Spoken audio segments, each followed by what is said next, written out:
Yes, guys, in fantasy football, rookies are the easiest way to find value in your drafts, value on the waiver wire, and some of them just end up being absolute monsters.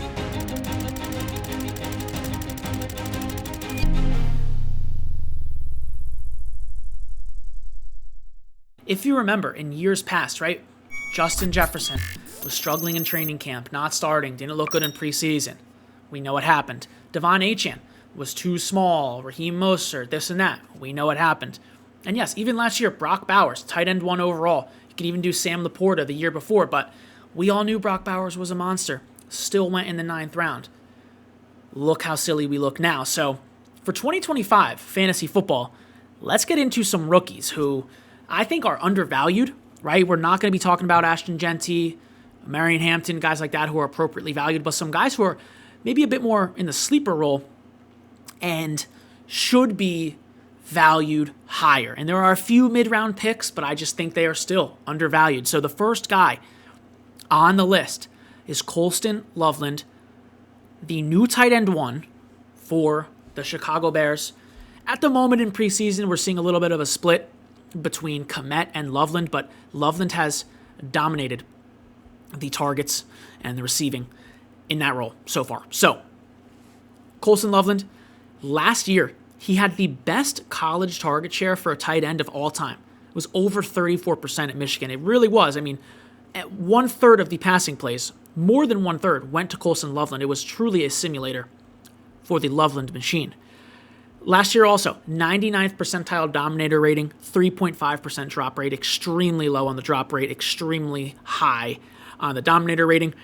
And when you watch him play, you just see he's an elite receiving threat. Like, he is a smooth route runner. He's great after the catch. He looks like just a wide receiver in this monster 6'5" body, honestly. We talked about Sam Laporta before, but Sam Laporta was tight end 1 overall with Ben Johnson calling the plays. Who's calling the plays for Colston Loveland? Ben Johnson, all right? Dominated preseason, by the way, so far.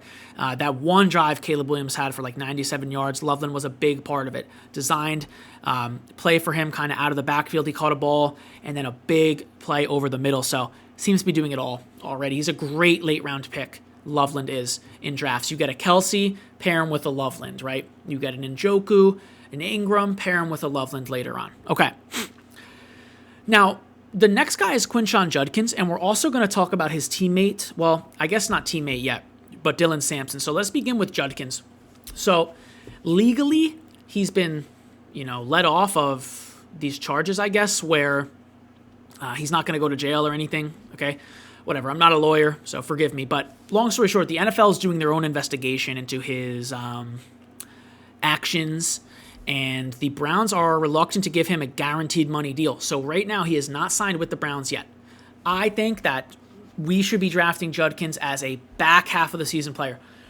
Final 8 games. Whether he starts the season with the deal, whether he starts suspended, whether he gets suspended at all, whether we don't have a deal come week 1. Long story short, final 8 weeks of the season, playoff push, and fantasy playoffs. I think Judkins will end up being a league winner, assuming he signs the deal right and plays. In college, Quinshon Judkins, 1.1 plus touchdowns per game over his career. Okay, 19 plus touches per game over his career. He did not miss a single game. He is levels better than all the current Cleveland running backs, Jerome Ford, Dylan Sampson.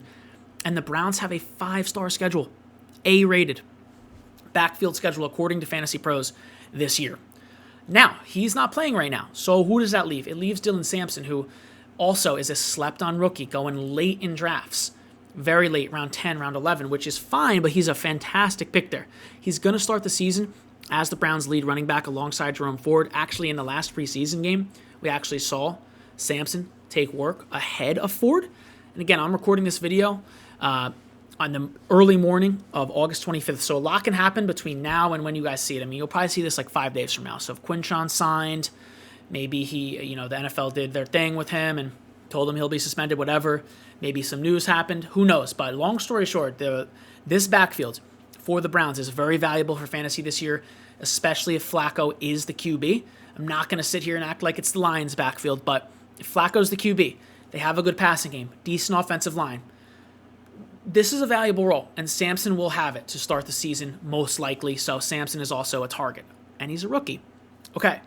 Now, Emeka Egbuka makes the list. By no means is he a sleeper. There's another name coming up that he is also not a sleeper, but he's undervalued. Emeka Egbuka is undervalued. When we look at the list of wide receivers, 31 years or older, okay, the results are not that awesome for fantasy football. Now, I get Mike Evans has the 10-plus seasons in a row of 1,000 yards. He's awesome. Whether he should be in the Hall of Fame is, who knows? I'm pretty indifferent, okay? I kind of only care about fantasy points, to be honest.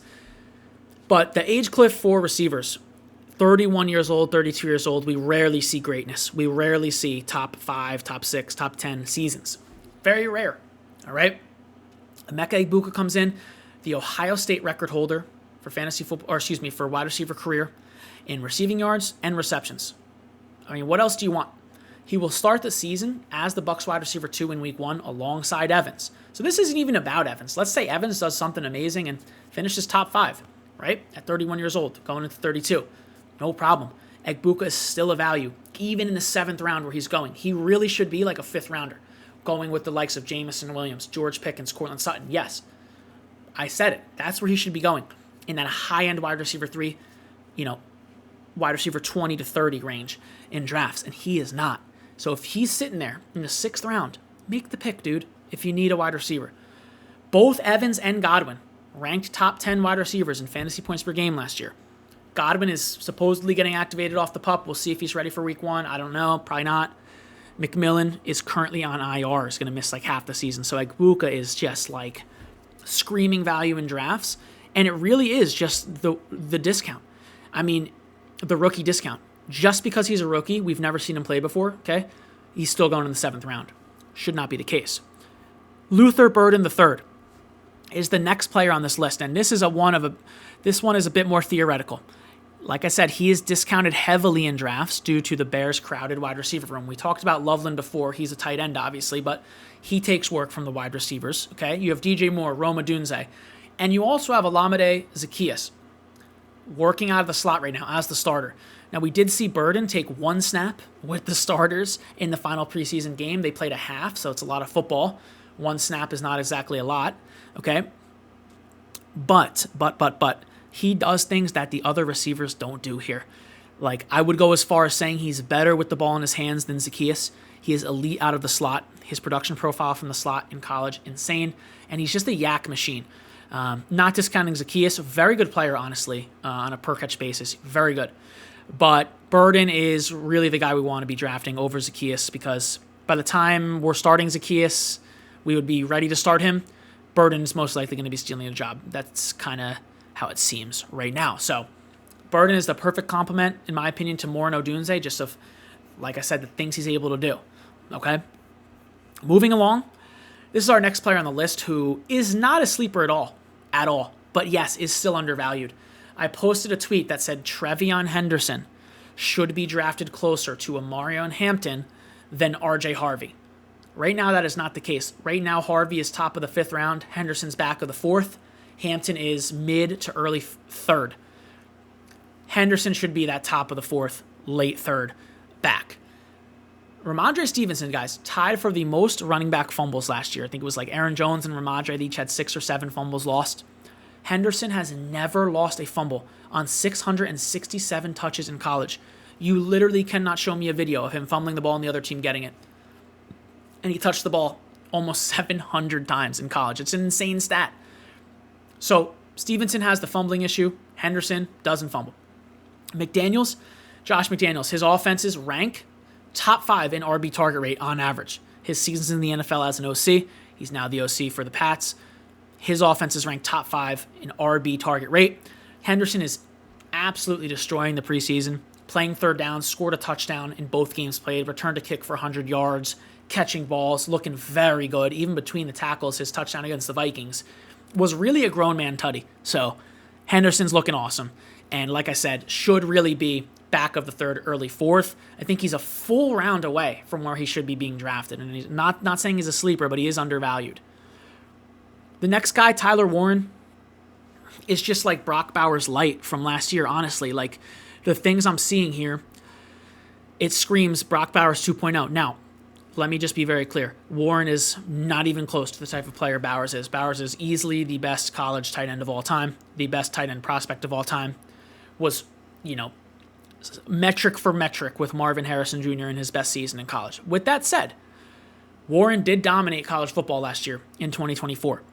The most receiving yards among tight end, over 1,200. 300 yards after contact, guys, first among tight ends.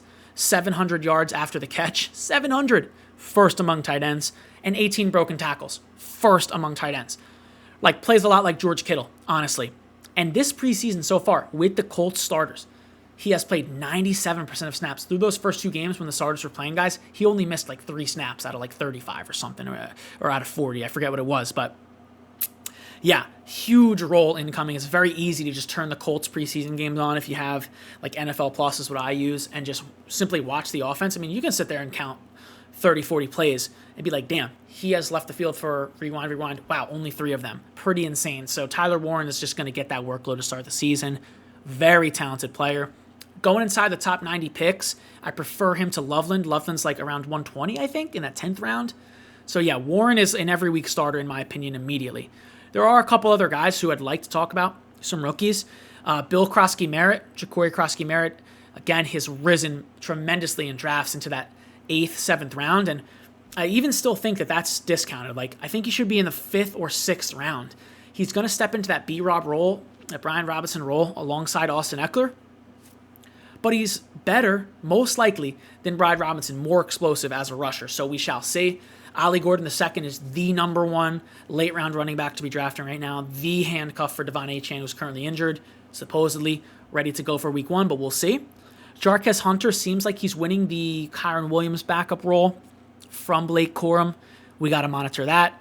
My pick to be the Bears RB2 behind Swift in the Ben Johnson offense, probably see 10-plus opportunities per game, is Kyle Monangai. Hopefully he doesn't get cut today after I record this, but we shall see. And Alec Ayomanor, I think, is opening the season to be Tennessee's wide receiver 2 over Lockett, and he's looked very good in the preseason, guys. So those are some rookies who I think could be the next great rookie breakout. We're paying for these guys on waivers, some of them. Otherwise, though, Henderson, Ekbuka, these players are simply undervalued. Warren, they are undervalued around, if not 2, in drafts, even though they're going early.